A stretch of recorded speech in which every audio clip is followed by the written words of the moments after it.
नमस्कार दोस्तों, अजित पवार को आखिर क्या हो गया है? महाराष्ट्र के उप मुख्यमंत्री एनसीपी अजीत गुट के प्रमुख अजित पवार के तेवर बदले बदले नजर आ रहे हैं। वो अजित पवार जो अभी तक ज्यादा बोलते नहीं थे, उनकी जो नाराजगी थी वो तो दिखती थी, लेकिन अब जब चुनाव चल रहा है और मतदान होने में एक हफ्ता बचा हुआ है, मोटे तौर पर अगर आप देखें तो एक हफ्ते बाद महाराष्ट्र में वोट पड़ने हैं, और ऐसे में अजीत पवार नाराज हो गए हैं। नाराज सिर्फ शब्दों से नहीं हुए हैं, नाराज सिर्फ बातों से नहीं हुए हैं, बल्कि उनको बीजेपी की हर बात से दिक्कत होने लगी है। सबसे पहले उन्होंने मुख्यमंत्री उत्तर प्रदेश योगी आदित्यनाथ के बयान बटोगे तो कटोगे का विरोध कर दिए। अजित पवार ने कहा कि ये झारखंड या उत्तर प्रदेश नहीं है, यहाँ बटोगे तो कटोगे वाला नारा नहीं चलेगा।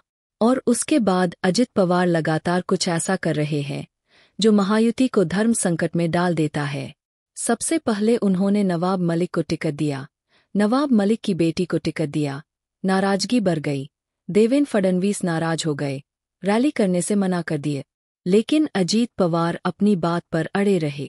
उसके बाद उन्होंने बटोगे तो कटोगे का विरोध कर दिया, और फिर जब शरद पवार पर टिप्पणी की गई, भारतीय जनता पार्टी के एमएलसी के जरिए ये टिप्पणी की गई, तो शरद पवार की टिप्पणी जो शरद पवार के खिलाफ आई, उनके शारीरिक कद-काठी पर जो टिप्पणियां आई, उस पर अजीत पवार नाराज हो गए, और उन्होंने नाराजगी इतनी ज्यादा कि बीजेपी के एमएलसी को खरी खोटी सुना दी और साफ तौर पर ये संकेत दे दिए कि अजीत पवार अपने चाचा के खिलाफ कुछ नहीं सुनना चाहते। उधर सुप्रिया ये कह रही है कि मुख्यमंत्री पद की रेस में वो कतई नहीं है।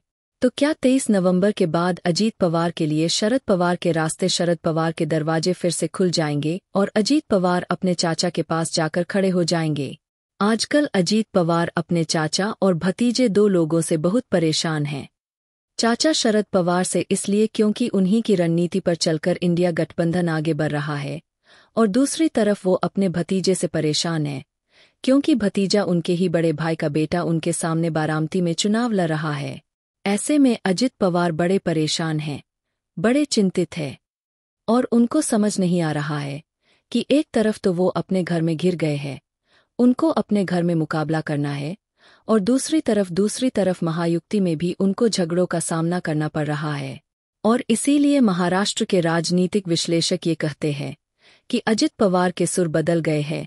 अजित पवार ने महाविकास अघाड़ी पर हमले बोलना बंद कर दिया है, और अपने सुर को उन्होंने थोड़ा सा मध्यम कर दिया है, थोड़ा सा बीमा कर दिया है।